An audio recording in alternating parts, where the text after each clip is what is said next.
Hey, we're Left Side Filter.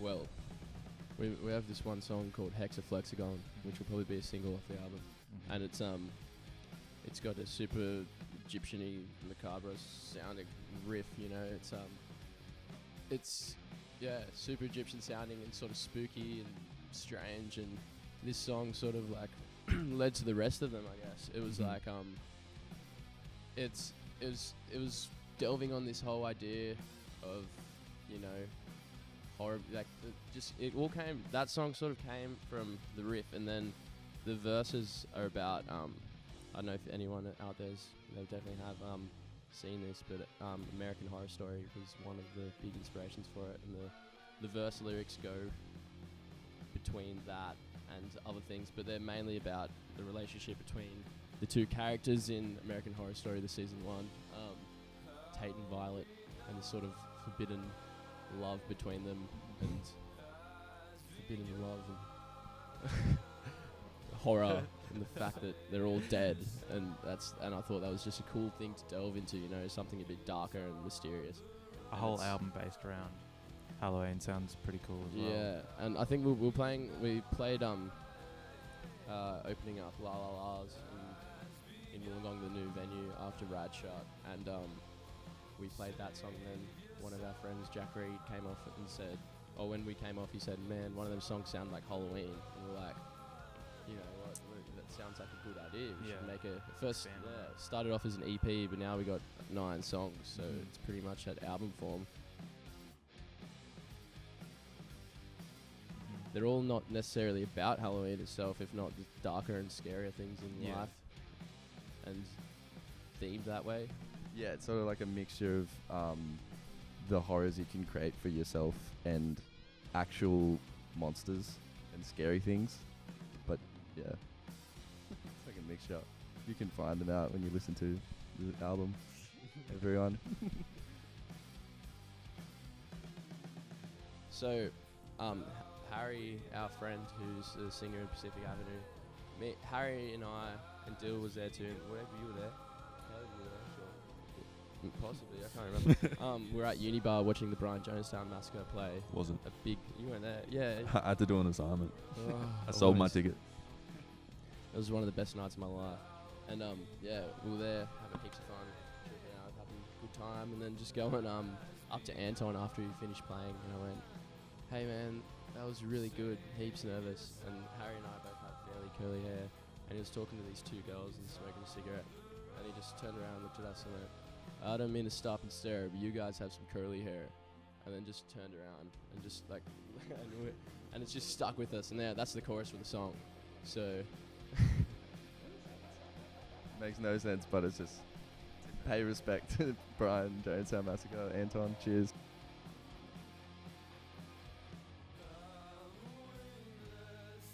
Heaps of the songs were written like on a big hangover, so like you actually feel pretty shit yourself, so like you're trying to like get that feeling into a song where you really feel like shit. So we sound like shit. I don't know. They have like a different tonality, like musically as well. Like we got lots of Aeolian scales. Yeah, like weird scales and different rhythms, like lots of odd time signatures and stuff. Yeah, there's the first song of the album, it's called Halloween Night, and it's this big crazy riff song that it's got literally like I think 8 time signatures, or it goes from 4/4 to what is that, 4/4 to 9/4, and then 11/4 and 12/4, and then 6/8 as well. So it's got lots of different stuff going on. And there's musically the most challenging sort of Yeah, music that we've come up with. I don't know how Caleb did the drums for it, because there's all these stops and starts and goes, I don't know, we'll show you guys later. It was challenging, but very rewarding Yeah. to finish something like that. And our friend Sam Allen, who goes under the name Sam Allen Music, he's he came up with the 9/4 riff for it, and like Sam also rents this place with us, and I work with him, and he was just showing me this 9/4 riff he wrote once, and he was like, yeah, let's make it into a song. And then I wrote a couple other riffs to go with it and an end section, and it all sort of just came together. And we got Sam on there playing as well, and he's also singing, in like a very operatic background style, and spooky operatic background style, very I don't know, rock opera-esque, which is kind of cool because we've never really done anything like that before. And the good thing about this was that we don't have any expectations of making a song that people are going to, listen to or play, but I'm sure that they're going to enjoy it just for how weird and strange it is, which is what I'm hoping anyway. I think with Halloween was like a little bit different to usual, because usually we'd like play gigs and like play them through that, but we haven't ever played Halloween live really. No. So I kind of just rocked up here, and like Blake would be like, play a bass line to this. I'd be like, I haven't heard this song before. Yeah, yeah, pretty much. So the whole way it works is there's a song sort of forming, and we've got like an idea of sitting on it for a while, but then most of the recording process is what actually makes the song. So like it's completely flat, like a fresh slate, if anything. And then, I'll record the guitar, and then Dylan will record some guitar, have some ideas, set it out in Pro Tools, and then get Wade to come in and record bass lines on the spot, which always seems to be the best for Wade, I think. Very annoying. It's good though. It's good. Wade's got some, in the Halloween album especially, Wade's got some great bass lines that I'm sure everyone will really like, and they're very complex and I can't play them. So it's good. It's good to have Wade doing that on the spot. And then we set up the drums here and get Caleb to track drums to everything else. And Caleb always seems to just be able to play what I thought of in my head anyway, as a drum pattern, or the whole song pretty much. Seems to be able to match anything that's going on riff-wise, or he's switched on to it straight away, which is heaps handy because you don't really have to explain it too much. You just sort of listen to the song and play it exactly how we all thought it would become. So that's handy. Thanks, mate. Legend, man. All good, man. Many musical influences. It sounds, some of them are super Black Sabbath, some of them are super Silverchair inspired. Radiohead, yeah, we got one song or two songs on there that sound heaps like Radiohead, which, might be a bit of a rip, but we love Radiohead. No. And they're a big inspiration for us. Yeah, it's like our own take on it, I guess. But that, and there's a sort of Doorsy thing going on. I don't know, it's like the Doors on, I don't know, Doors in Drop D on Big Muff. Pearl Jam. Yeah, big riffs. Rage Against the Machine. Anything with a big riff in it. It was actually a lot easier for us to make music during COVID because we all had heaps of time and we had this space. So like all the studios obviously shut. So like we had this to do it all ourselves. So like we got a lot done versus if we were going about our normal lives and sort of like partying all the time and having gigs and all these things on. But everyone was free, so we actually finished like a whole album, which is cool. There was that little bit during like the peak of it where we couldn't really do anything though, so that kind of sucked.